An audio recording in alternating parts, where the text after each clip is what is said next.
Big boss యొక్క reality show ద్వారా అంటే తెలుగు ప్రేక్షకుల గుండెల్లో మ్యాన్ ఆఫ్ ద మాసెస్ అంటూ కొంతమంది యావర్ అభిమానులు పిలుస్తూ ఉంటారు. అతన్ని అలా పేరు తెచ్చుకున్నాడు ప్రిన్స్ యావర్. ఇటీవల సోషల్ మీడియా వేదిక అతను పంచుకున్నటువంటి వీడియో రాజకీయ సినీ వర్గాల్లో తీవ్ర చర్చనీయాంశమైంది. ఆల్రెడీ మనం నిమిషం వీడియో చేస్తాం మన ఛానల్లో.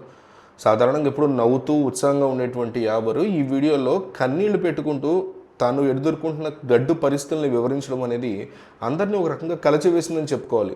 ఒక భూమి వివాదంలో తన సొంత బంధువులే తను నమ్మించి గొంతుకోసారని దాదాపు 30 లక్షల రూపాయల మేర మోసం చేశారు అంటూ యావర్ ఒక వీడియో రిలీజ్ చేశాడు.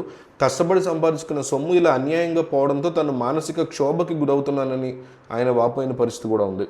అయితే ఈ వివాదంలో BRS working president Kalvakuntla Taraka Ramarao అంటే కేటీఆర్ ఈయన పేరు కూడా ప్రస్తావనకు రావడం అనేది ఇప్పుడు తెలంగాణ వ్యాప్తంగా హాట్ టాపిక్గా మారింది. తెలంగాణ మీడియాలో యావర్ తన వీడియోలో వెల్లడించిన దాని ప్రకారం ఏంటంటే తనని మోసం చేసినటువంటి వ్యక్తులు కేటీఆర్ పేరుని అడ్డం పెట్టుకుని బెదిరింపులకు పాల్పడుతున్నారని, నువ్వు మమ్మల్ని ఏమీ చేయలేవు ఎందుకంటే మా వెనకాల కేటీఆర్ సార్ ఉన్నాడు, మేము ఆయన మనుషులము అంటూ కొంతమంది సదరు వ్యక్తులు తనని భయపెడుతున్నారని యావర్ చెప్పడం జరిగింది.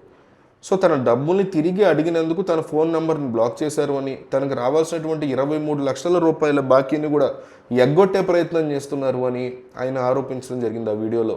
ఒక సెలబ్రిటీ హోదాలో ఉండి కూడా తనకే ఇలాంటి పరిస్థితి వస్తే ఇక సామాన్యుల పరిస్థితి ఎట్లా ఉంటుంది అని కూడా ఆయన ప్రశ్నించడం జరిగింది. బిగ్ బాస్ నుంచి సెలబ్రిటీ కదా యావర్.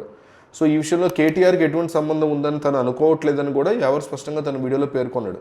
కేటీఆర్ గారు ప్రజల మనిషి అని, ఆయన పేరుని కొందరు స్వార్థపరులు కావాలని తమ అక్రమ పనుల కోసం వాడుకుంటున్నారని తనకు అనిపిస్తుంది అన్నట్టుగా యావర్ చెప్పుకొచ్చాడు. కేటీఆర్ యొక్క ప్రతిష్టని దెబ్బతీసేలాగా ప్రవర్తిస్తున్నటువంటి ఇటువంటి వ్యక్తుల గురించి ఆయనకు తెలియాలని, తనకు జరిగినటువంటి అన్యాయం మీద తను స్పందిస్తానని ఆశిస్తున్నట్టుగా ఆయన తెలుపుకొచ్చారు.